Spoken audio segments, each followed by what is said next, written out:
Woo! Greetings and salutations, ladies and gentlemen. Hope everybody's having a great day.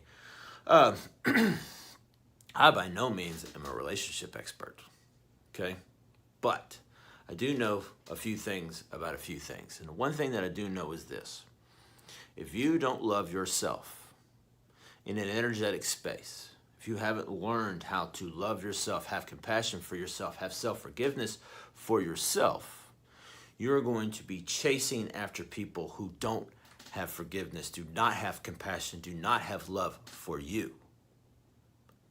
Because we will invite people into our lives based upon the signals that we are sending out. I know it's hard sometimes for people to wrap their head around it. Believe me, it took a long time. A lot of drilling in this old beat up head to really realize how true this is. But people who truly love themselves, who value themselves, that have boundaries for themselves, the types of people that cross those things, the types of people who don't really truly love us, they just want to be around us for whatever reason, those people start to go away in our life because they can't penetrate us, because we've established this energetic, I hate to say it, but almost like barrier between us and them. Because when we have boundaries for ourselves, when we have value for ourselves, when we truly love ourselves, we're not going to accept someone in our life that is the exact opposite of that. I find this so very common when I'm coaching clients, particularly in a relationship standpoint, even in business, that if we don't value ourselves and we don't love ourselves, we're going to then accept less, because we're going to accept people that also don't do that. Now, it's hard to believe sometimes. It's like, well, I just want that person to love me. What I hear in that situation is I really want to love myself, and I don't understand why this person doesn't love me. So where's the first place we got to start? It's always with ourselves.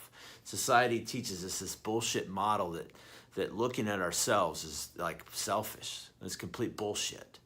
Okay? When you work on yourself, you encourage other people to do the same. That's how we make the world better. We don't make the world better by pointing fingers and making victims out of ourselves. That's not making the world any better.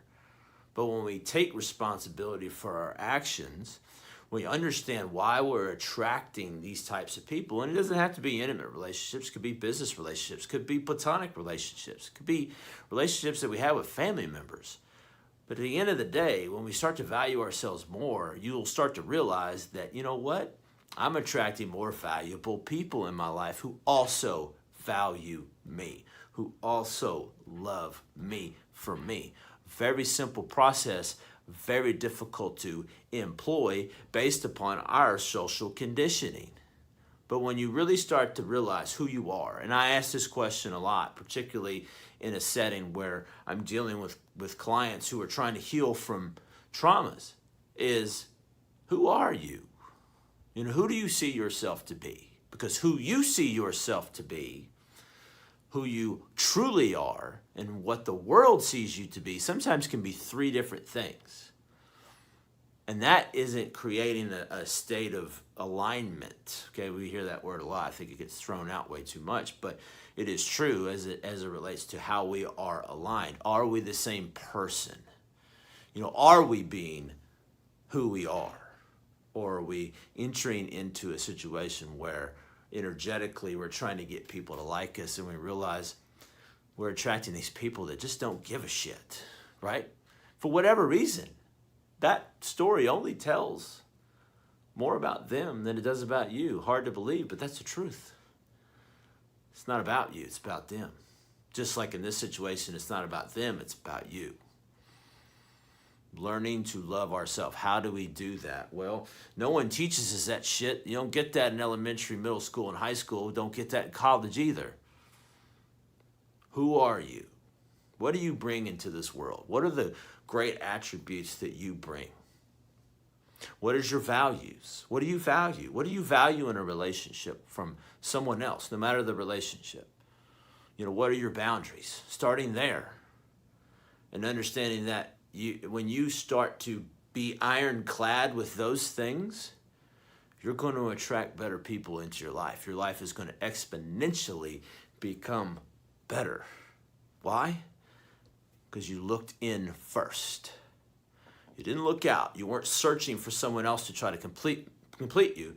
You understood factually you are already complete with everything that you need. There's nothing wrong with you, and you have no problems. It's a figment of our imagination based on our social conditioning of what this bullshit world sometimes tells us. But the world can be beautiful. We just have to look at it through a different lens.